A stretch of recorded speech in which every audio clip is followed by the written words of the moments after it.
فرش التراب يضمني.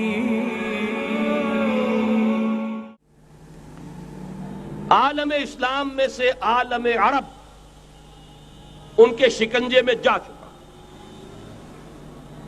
کیوں بنا کر کھڑے ہوئے ہیں اسرائیل کو ماننے کے لیے اور سر تسلیم خم کرنے کے لیے؟ بہرحال نوٹ کر لیجئے، عالم عرب جا چکا. کوئی دن کی بات ہے، میں سنسنی پیدا نہیں کرنا چاہتا، لیکن حالات اور واقعات سے نگاہیں بند کرنا بھی کوئی دانش مندی کی بات نہیں ہے. یہ ایودھیا کی مسجد شہید کی گئی، ابھی یہ ایک بہت بڑا مزار جو ہے شہید کیا گیا، اور اس کے ساتھ کئی مسجدیں شہید کی گئی. یہ سب کیا ہے؟ یہ مسلمانوں کی نفس دیکھی جا رہی ہے کہ کوئی غیرت اور حمیت نام کی کوئی شے باقی ہے. جیسے علامہ اقبال نے وہ نظم لکھی تھی، عبد القادر روہیلا بڑا ظالم جفاجو کینہ پرور تھا، لیکن یہ کہ اس نے جو ایک ٹیسٹ لیا تھا کہ وہ جو عورتیں ہیں تیموری خاندان کی، ان میں کوئی رمق رہ گئی ہے؟ معلوم ہوا کہ نہیں، کہ غیرت نام تھا جس کا گئی تیمور کے گھر سے، ختم، غیرت نکل گئی. اسی طرح ایودھیا کی مسجد، اب چرار شریف، اور یہ کوئی دن کی بات ہے کہ اب مسجد اقصیٰ کا نمبر آیا کہ آیا. اس کے لیے پوری تیاریاں ہو چکی ہیں. یروشلم کا مشرقی حصہ خالی کرایا جا چکا ہے، اس کے اندر اب پورا تسلط یہودی کر رہے ہیں. یہاں تک کہ اب کے یاسر عرفات صاحب نے بھی کچھ نہ کچھ جو ہے احتجاج کی بات کی ہے، حالانکہ اب تک ہر بات مان کر منقار زیرے پر تھا.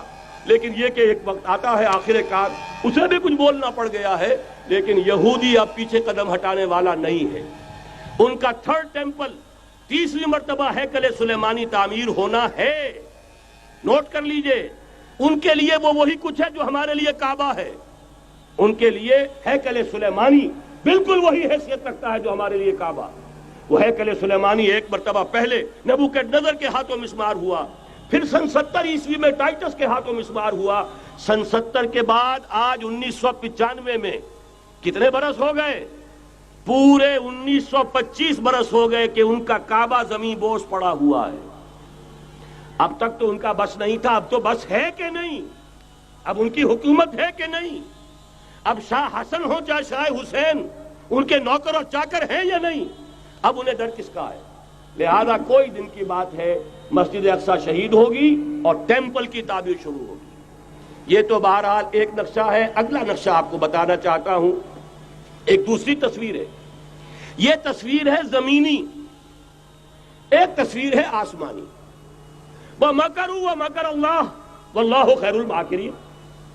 انہوں نے اپنی سی تدبیریں کی، اللہ نے اپنی تدبیر کی، اور ظاہر بات ہے اللہ کی تدبیر سے بہتر تدبیر کس کی ہوگی؟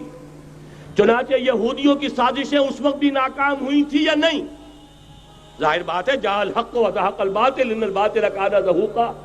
لہذا یہ آیتیں دونوں اعلان کر رہی ہیں کہ یہودیوں کی سازشیں بالآخر ناکام ہوں گی اور دین حق کا بول بالا ہو کر رہے گا. یہ تو ان آیتوں سے ظاہر ہے. یریدون لیطفئوا نور اللہ بافواہہم واللہ متم نورہ ولو کرہ الکافرون. یریدون ان یطفئوا نور اللہ بافواہہم ویابى اللہ الا یتم نورہ ولو کرہ الکافرون. هو الذی ارسل رسولہ بالہدی ودین الحق لیظہرہ علی الدین کلہ ولو کرہ المشرکون. اللہ نے تو بھیجا ہی ہے اپنے رسول کو اس فیصلے کے ساتھ اور یہ ذمہ داری اور مشن دے کر کہ جو دین حق آپ کو دے کر بھیجا جا رہا ہے اسے غالب کیجئے، نافذ کیجئے، قائم کیجئے. اس مشن کے ساتھ بھیجا جا رہا ہے.